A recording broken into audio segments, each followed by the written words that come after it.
तो welcome back to our channel the Vardi crew guys. और आज की वीडियो में मैं आपको अपने दोस्त जस के साथ मिलवाने जा रहा हूं, जो कि +2 करके इंडिया से कनाडा ओंटारियो में आया। बट आने के बाद, क्योंकि +2 करके जो स्टूडेंट्स ओंटारियो आते हैं उन्हें बहुत सारी मुश्किलें आती हैं ओंटारियो से पीआर लेने में, क्योंकि एक्सप्रेस एंट्री का जो पॉइंट है मिनिमम वो काफ़ी हाई जा रहा है, 460 70 80। तो इतने पॉइंट्स बन पाना बिना डिग्री के थोड़ा सा मुश्किल हो जाता है कई बार।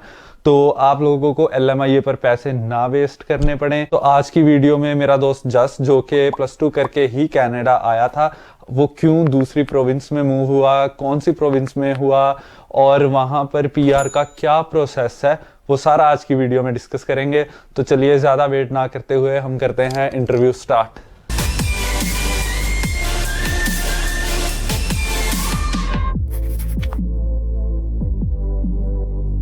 तो आज की वीडियो में गाइस मैं आपको अपने दोस्त जस के साथ मिलवाने जा रहा हूं, जो कि मुझे किचनर मिला था कॉमन फ्रेंड्स के थ्रू। और जस ओंटारियो आया था अपनी +2 के बाद स्टडीज करने के लिए, और आज हम उसकी सारी जर्नी जानेंगे कि वो पीआर के लिए दूसरी प्रोविंस क्यों मूव किया, उसने क्या मुश्किलें आई। और आप लोगों को जो +2 करके कनाडा आना चाहते हैं या +2 करके कनाडा ऑलरेडी आ चुके हैं, उनके लिए आज की वीडियो बहुत ही वैल्यूएबल साबित होगी, क्योंकि जस अपना एक्सपीरियंस शेयर करेगा ताकि आप लोग भी इजीली पीआर ले सके कनाडा आके +2 के बाद, और LMIA वगैरह के चक्कर में आप लोगों को ना पड़ना पड़े। तो सबसे पहले तो welcome just to our channel. क्या हाल चाल है आपका? थैंक यू अर्जुन भाजी। मैं ठीक हूँ, आप बताइए। बस बहुत बढ़िया। तो सबसे पहले आप थोड़ा सा बताएं हमारे सब्सक्राइबर्स को कि आप कौन से कोर्स पर आए थे, और आप ओंटारियो आए जैसे, और कौन सा कॉलेज में आप आए थे? हेलो, सबसे पहले hello to all the subscribers and thank you for subscribing my friends channel. तो मैं आज आप सभी को बताऊंगा कि जब मैं +2 करके इंडिया से आया, मैंने एडमिशन ली थी Saint Clair College, Windsor campus Ontario में। हाँ जी। और मेरा कोर्स था computer system technician, specifically in networking. और तो ये बहुत अच्छा कोर्स था और उसमें मुझे काफ़ी टेक्निकल जॉब्स ऑफर भी हुई थी ओंटारियो में। लेकिन मुझे पीआर में दिक्कत आई, तो इसलिए मुझे प्रिंस एडवर्ड मूव होना पड़ा। Okay okay. तो जैसे यहाँ पे ओंटारियो में इतनी इजी नहीं है ना पीआर, जो +2 करके आते हैं उनके आई थिंक एक्सप्रेस एंट्री में इतने पॉइंट्स नहीं इनफ बनते, राइट? हाँ जी पाजी, जो मेन दिक्कत आज के टाइम में आ रही है, मुझे लगता है कि जो स्काई रॉकेटिंग जो CRS पॉइंट है हाँ वो काफ़ी हाई जा रहा है। और बेसिकली जो +2 वाले हैं उनके लिए तो वो स्कोर अचीव कर पाना बहुत ज़्यादा मुश्किल है।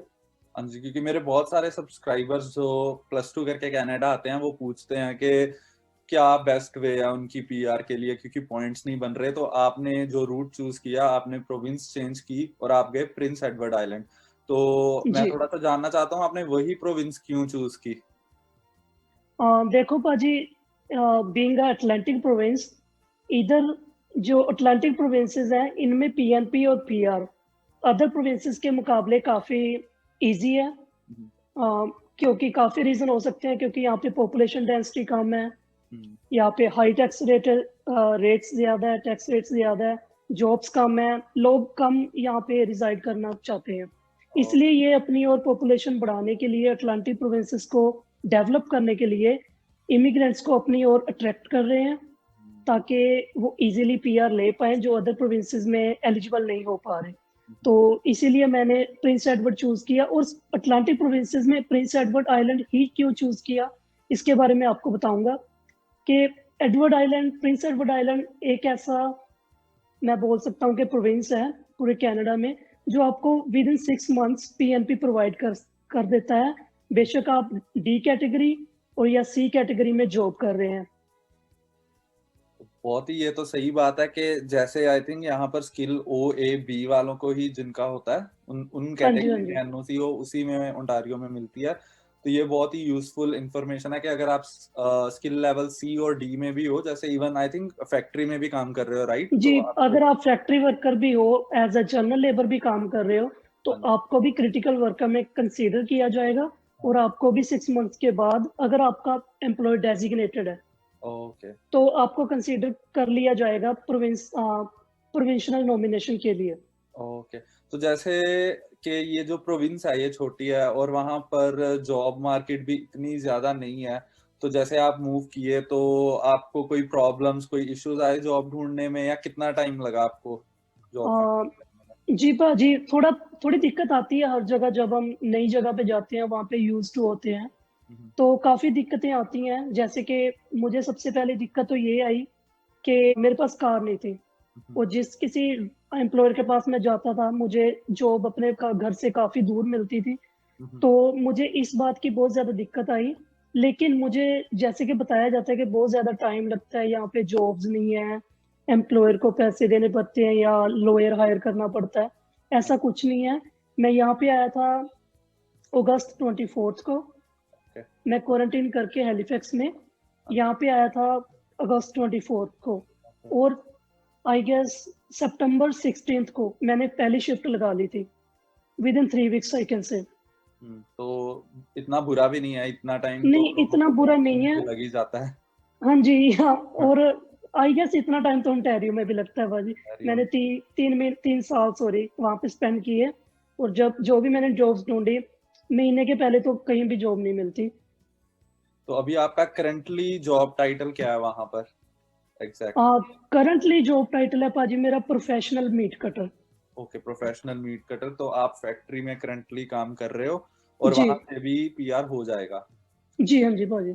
बहुत ही बढ़िया इन्फॉर्मेशन है, तो बट अगर आप थोड़ा-सा डिटेल में हमारे जो सब्सक्राइबर्स हैं उनके लिए स्टेप बाय स्टेप बताएँ, तो बहुत ही उनके लिए यूज़फुल होगा, क्योंकि अब अगर कोई ये वीडियो देखकर प्रिंस एडवर्ड आइलैंड मूव करना चाहेगा बंदा अपनी पीआर के लिए, तो अगर हम उनकी ऐसे डिटेल में हेल्प कर सकें कि जैसे फॉर एग्ज़ाम्पल वहाँ जाने के बाद जॉब मिलने के बाद 6 मंथ्स लगते हैं पीएनपी में, और उसके बाद का जो भी प्रोसेस है, आप सारा एक बार हमारे साथ शेयर कर दें।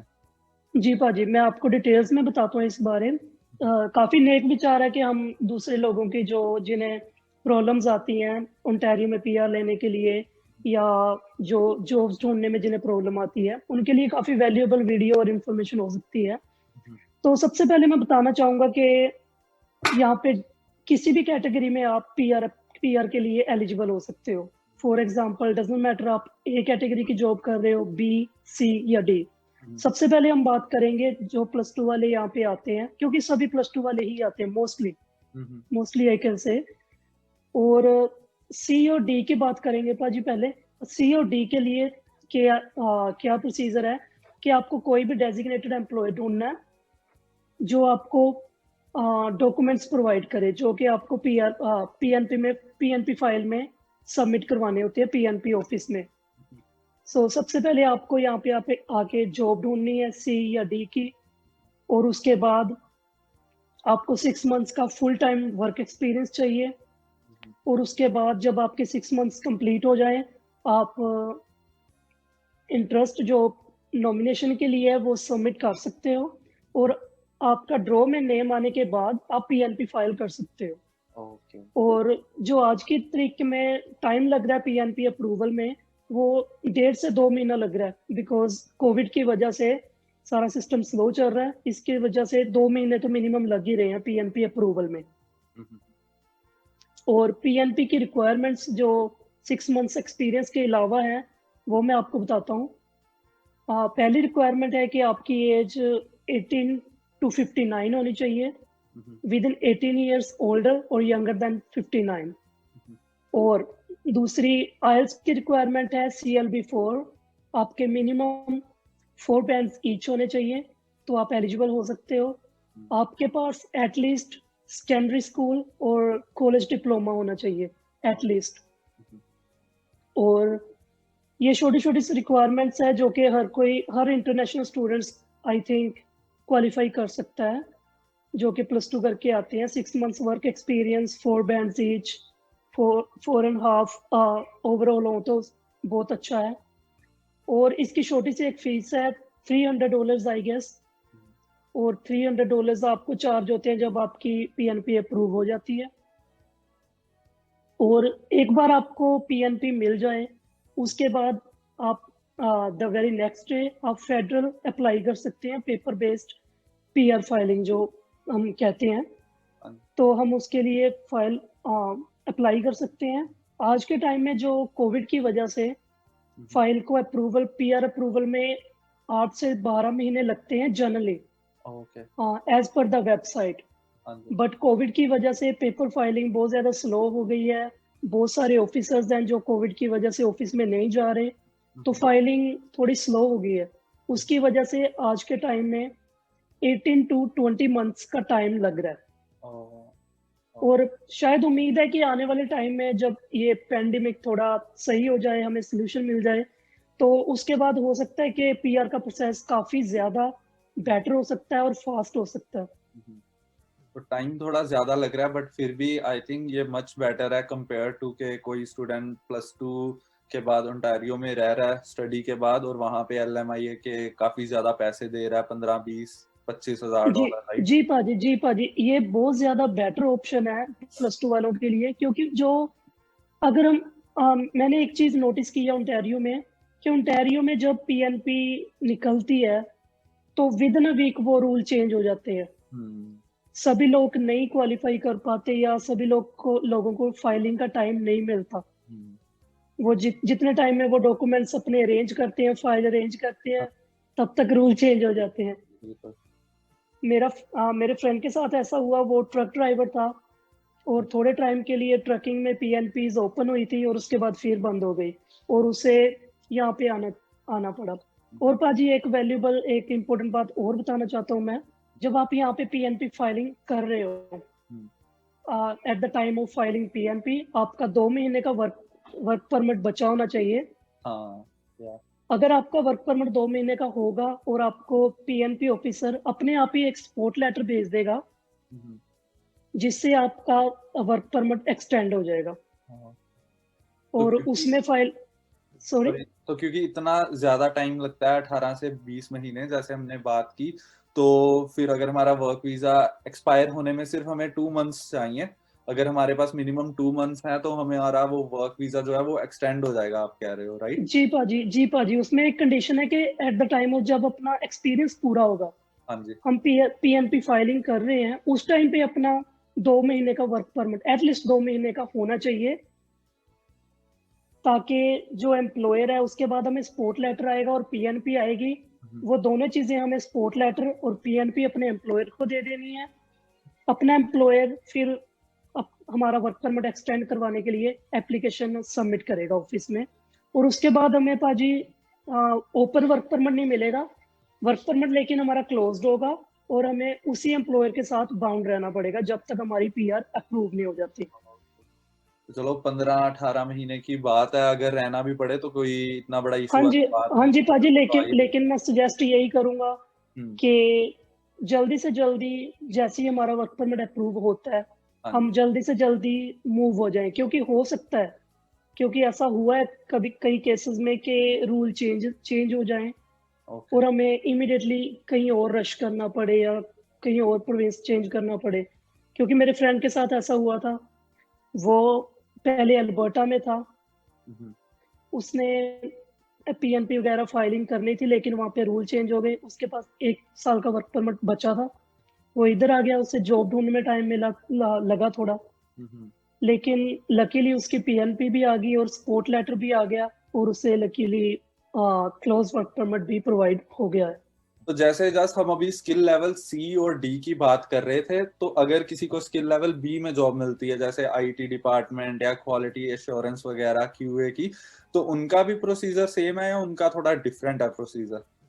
जी पाजी, उसके बारे में थोड़ा बताऊंगा कि उसका थोड़ा सा चेंजेस है, लेकिन वो कंपेरेटिवली कैटेगरी C और D से बेटर है। अगर हमें B की जॉब यहाँ पे मिल जाती है, बी कैटेगरी में जॉब्स आती हैं, जैसे क्वालिटी टेक्नीशियन हो सकता है, क्वालिटी चेक हो सकता है फैक्ट्री में, या कैशियर हो सकता है किसी स्टोर में, या लाइन कुक हो सकता है पिज्जा स्टोर में, या बेकर हो सकता है। सो ये कैटेगरीज बी में लाई करती हैं। तो उसके लिए मैं बताना चाहूंगा कि उनकी रिक्वायरमेंट्स सेम है, आईएलटीएस रिक्वायरमेंट सेम है, लेकिन उन्हें वर्क एक्सपीरियंस 1 साल का चाहिए।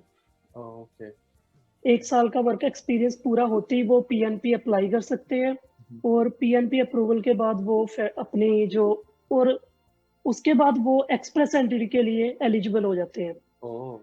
ओके। सी और डी की सिंपल पेपर फाइल लगती है, लेकिन जो बी कैटेगरी वाले होते हैं उनकी एक्सप्रेस एंट्री लगती है। सीआरएस पॉइंट उनका अचीव हो जाता है, इसलिए वो एक्सप्रेस एंट्री ही अप्लाई करते हैं। ओके, तो और उनकी एक बात और बताना चाहूंगा कि जैसे कि मैंने बताया सी और डी में पीआर अप्रूवल में बहुत ज्यादा टाइम लगता है, हम्म, 18 से 20 महीने मैंने आज के टाइम में जो बताया। हम्म, लेकिन साल का एक्सपीरियंस पूरा होते ही वो पीएनपी के बाद पीआर जो एक्सप्रेस एंट्री है वो अप्लाई कर सकते हैं, और विद इन 6 मंथ्स उनका डिसीजन आ जाता है, अप्रूवल आ जाती है। कईयों का और भी जल्दी आ जाता है, मेरे कई फ्रेंड्स ने एक्सप्रेस एंट्री में जी, लगाई, 2.5 हाँ जी, 2.5 मंथ्स में भी आ जाता है। जी जी जी पाजी, मैंने 6 मंथ आज के टाइम में बताया, जो कि कोविड की वजह से स्लो हो गया है। तो मतलब ये बी वालों डिपेंड को करता है आपका हाँ जी, आपकी फाइल किस ये डिपेंड करता है आपकी फाइल किस ऑफिसर के पास जाती है। हाँ बिल्कुल बिल्कुल। कई ऑफिसर के पास ज्यादा फाइलिंग होती है रिव्यू करने के लिए, किसी के पास कम होती है, so depends upon the officer, I can say. तो आई थिंक अगर फिर बंदा +2 वाले जो स्टूडेंट्स हैं वो इंडिया से सीधा प्रिंस एडवर्ड ही आए स्टडी करने, मुझे लगता है उनके लिए और भी इजी रहेगा पीआर लेना कंपेयर टू के पहले ओंटारियो या किसी और प्रोविंस में जाए और वहां से फिर प्रिंस एडवर्ड आइलैंड मूव करे, राइट? जी पाजी, ये भी एक बहुत अच्छा आइडिया है कि जब हम बीइंग इंटरनेशनल स्टूडेंट हम कनाडा में लैंड कर रहे हैं, तो हम कोशिश करें कि किसी अटलांटिक प्रोविंस में ही आए। उसमें हमें काफी फायदे मिलते हैं। सबसे पहला फायदा होगा कि जो ट्यूशन फीस है वो कंपेरेटिवली कम है ओंटारियो, ब्रिटिश कोलंबिया या किसी और province.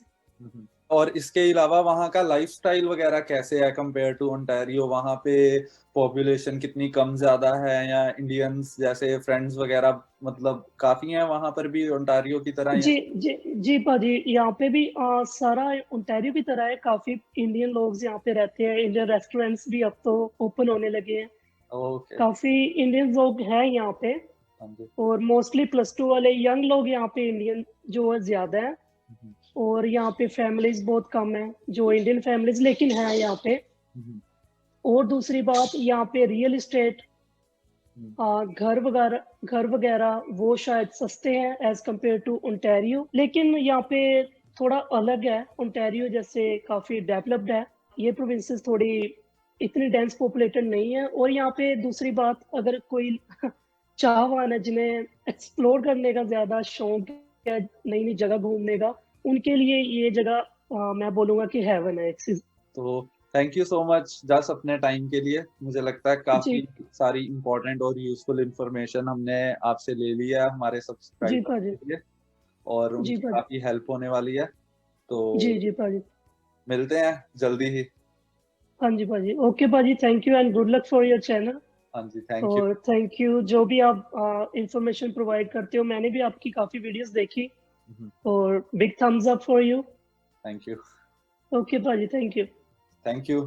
Thank you just, see you next time, take care. उम्मीद है गाइस आज की वीडियो आपको अच्छी लगी होगी। मेरे दोस्त जस ने ज़्यादा से ज़्यादा इन्फॉर्मेशन देने की कोशिश की ताकि आप लोग जो +2 करके कनाडा आते हैं या ऑलरेडी किसी प्रोविंस से अपनी स्टडी कर चुके हैं और +2 करके कनाडा आ चुके हैं, आप लोगों को एक सस्ता और बढ़िया ऑप्शन मिल सके ताकि आप कनाडा में पक्के हो सकें, आपको LMIA वगैरह पर पैसे ना खर्च करने पड़े। अगर आज की वीडियो अच्छी लगी तो चैनल को सब्सक्राइब कर दीजिए अगर आप चैनल पर नए हैं, और वीडियो को लाइक कर दीजिए ताकि मैं और भी ऐसी डिफरेंट प्रोविंसेस की +2 वाले स्टूडेंट्स के लिए भी और वीडियोस बनाकर लेकर आऊँ।